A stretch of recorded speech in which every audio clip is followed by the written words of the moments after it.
محترم سامعین، آفاق کی طرح انفس میں بھی اس کی نشانیاں بکھری ہوئی ہیں۔ پہچاننے والے اس کو انفس کی نشانیوں سے بھی پہچان جاتے ہیں۔ اس لیے تو کہا جاتا ہے کہ جس نے اپنے آپ کو پہچانا تو در حقیقت اس نے اپنے رب کو پہچان لیا۔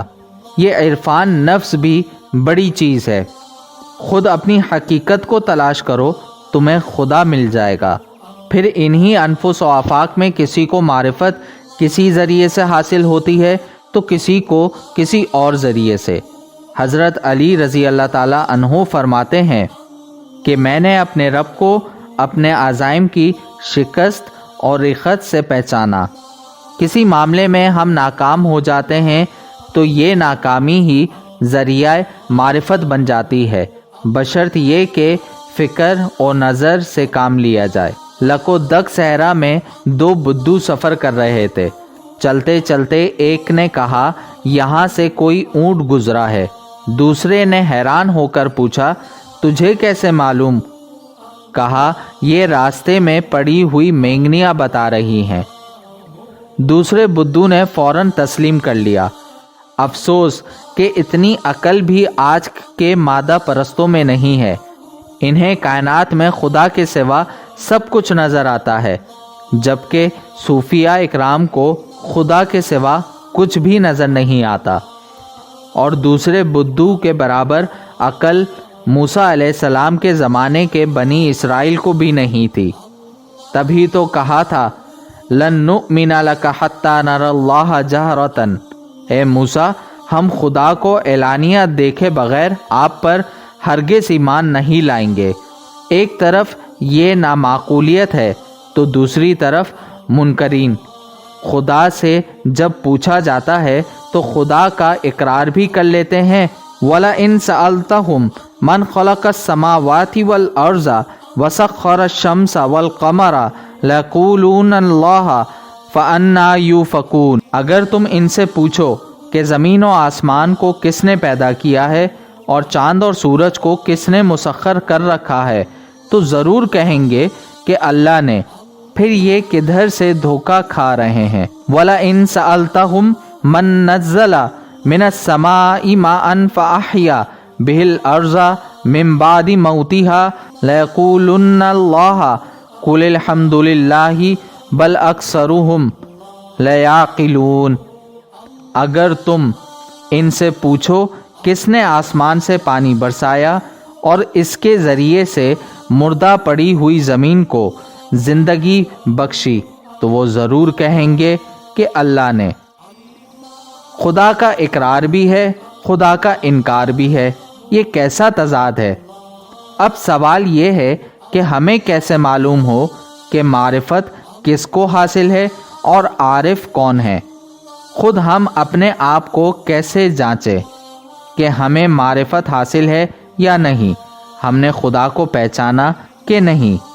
صوفیاء اکرام معرفت کی نشانیاں یہ بتاتے ہیں کہ بندہ اپنے رب کے ہر فیصلے سے راضی رہتا ہے، یعنی راضی برضائے الہی یا راضی بغضائے الہی۔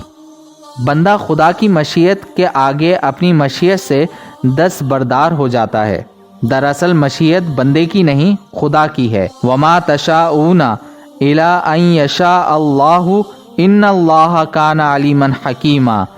تمہارے چاہنے سے کچھ نہیں ہوتا جب تک اللہ نہ چاہے۔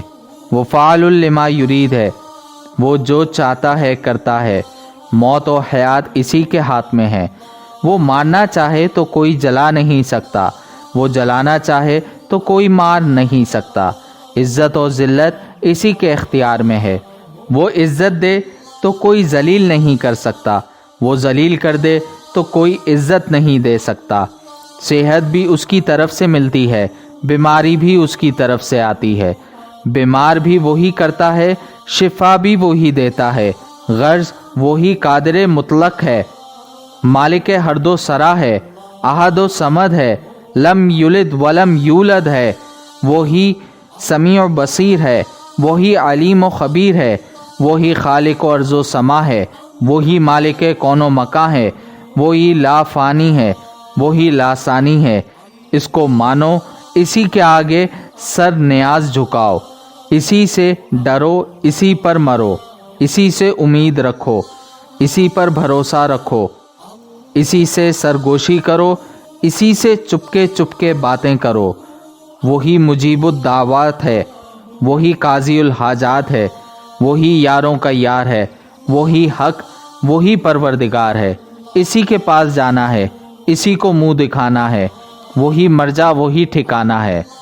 اس لیے اپنی مشیت کو ہمیشہ اس کی مشیت کے تابع رکھو، اپنی مشیت کو اس کی مشیت سے ہرگز ٹکراؤ نہ۔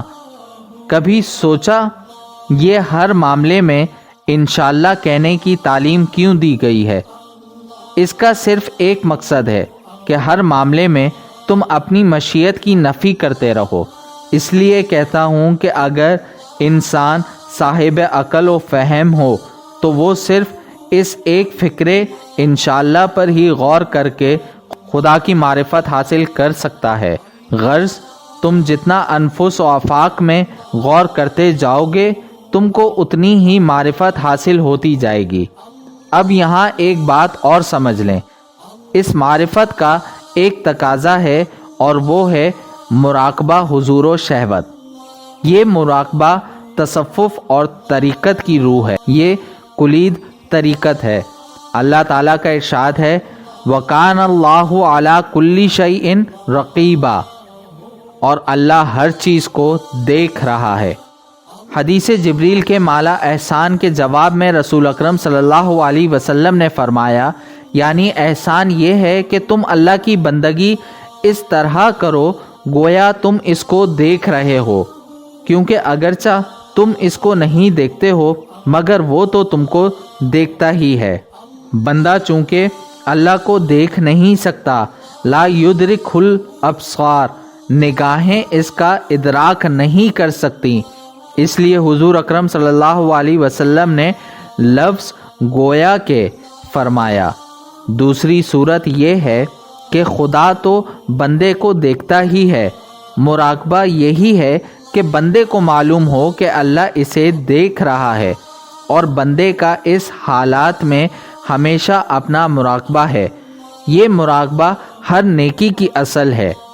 جس شخص کو یہ مراقبہ حاصل نہ ہو وہ وصل کے ابتدائی مدارج تک بھی نہیں پہنچ سکتا۔ یہاں یہ بات یاد رہے کہ بندگی کی اس احسانی کیفیت کو صرف نماز تک مخصوص اور محدود کر لینا صحیح نہیں، کیونکہ اس تخصیص کے لیے حدیث میں کوئی قرینہ موجود نہیں ہے۔ احسان کا تعلق صرف نماز ہی سے نہیں بلکہ انسان کی پوری زندگی سے ہے۔ ایک غلام اپنے آقا کے حکم کی تعمیل اس وقت کرتا ہے جب اس کا آقا اس کے سامنے موجود ہو اور غلام کو دیکھ رہا ہو، تو ایسے وقت غلام کے کام کرنے کا طریقہ کچھ اور دوسری طرف یہ غلام آقا کے غیر موجودگی میں کام کر رہا ہو اور آقا اس کو دیکھ نہ رہا ہو، تو اب غلام کا کام کرنے کا انداز کچھ اور ہوگا۔ یہی حال بندے کا اللہ کے ساتھ ہے۔ جب اسے یقین ہو کہ خدا مجھے دیکھ رہا ہے تو اس کی بندگی میں ایک خاص شان نیاز مندی ہوگی اور ایک خاص حسن ہوگا۔ بندہ سمجھ لے کہ اس کے تمام افعال، اعمال، حالات اور خیالات سب کچھ اللہ دیکھ رہا ہے۔ وہ اس کا ظاہر بھی دیکھ رہا ہے، باطن بھی دیکھ رہا ہے۔ تو اس سے انسان کا ظاہر اور باطن دونوں سنور جائیں گے اور وہ حق تعالیٰ کے مقام قرب میں پہنچ جائے گا۔ ایک شیخ کے مریدوں میں ایک نیا ارادت مند داخل ہوا اور چند ہی دنوں میں اس نے شیخ کے نزدیک ایک خاص مقام بنا لیا۔ دوسرے مریدوں کو رشک ہونے لگا۔ عرض کیا حضرت اس نو وارد میں ایسی کیا بات ہے کہ وہ چند ہی دنوں میں آپ کا منظور نظر ہو گیا؟ شیخ نے کہا تم میں سے ہر شخص ایک کبوتر لے آئے تو میں اس کا جواب تمہیں دوں گا۔ سب نے حکم کی تعمیل کی۔ اب شیخ نے کہا ہر شخص اپنا کبوتر کسی ایسی جگہ جا کر ذبح کر لے جہاں اسے کوئی دیکھ نہ رہا ہو۔ سب نے حکم کی تعمیل کی اور اپنا اپنا ذبح شدہ کبوتر لے آئے، مگر وہ نووارد بڑی دیر تک نہ آیا، اور جب آیا تو اس حال میں کہ اس کے ہاتھ میں کبوتر زندہ تھا، ذبح نہیں کیا تھا۔ شیخ نے وجہ پوچھی، تم نے اپنا کبوتر ذبح کیوں نہیں کیا؟ نووارد نے عرض کیا، حضرت مجھے کوئی ایسی جگہ نہیں ملی جہاں کوئی دیکھتا نہ ہو، میں جہاں بھی گیا وہاں اللہ دیکھ رہا تھا۔ اب شیخ نے سب کو نووارد کے مقرب ہونے کی وجہ بتائی کہ اسے آئے ہوئے چند دن ہوئے ہیں، لیکن وہ مراقبہ حضور و شہوت میں درجہ کمال تک پہنچ گیا ہے، اور تمہارا یہ مراقبہ ابھی اس درجے کو نہیں پہنچا ہے۔ جس کا یہ مراقبہ جتنا قوی اور مستقیم ہوگا وہ خدا کے نزدیک بھی اتنا ہی مقرب ہوگا۔ ہم اور ہمارا دل تو پھر بھی بڑی چیز ہے جناب، زمین کے سینکڑوں میل اندر بھی کسی کالے پتھر پر کوئی کالی چوٹی چل رہی ہے تو اللہ اس چوٹی کو بھی دیکھتا ہے اور اس کے پاؤں کی آواز بھی سنتا ہے۔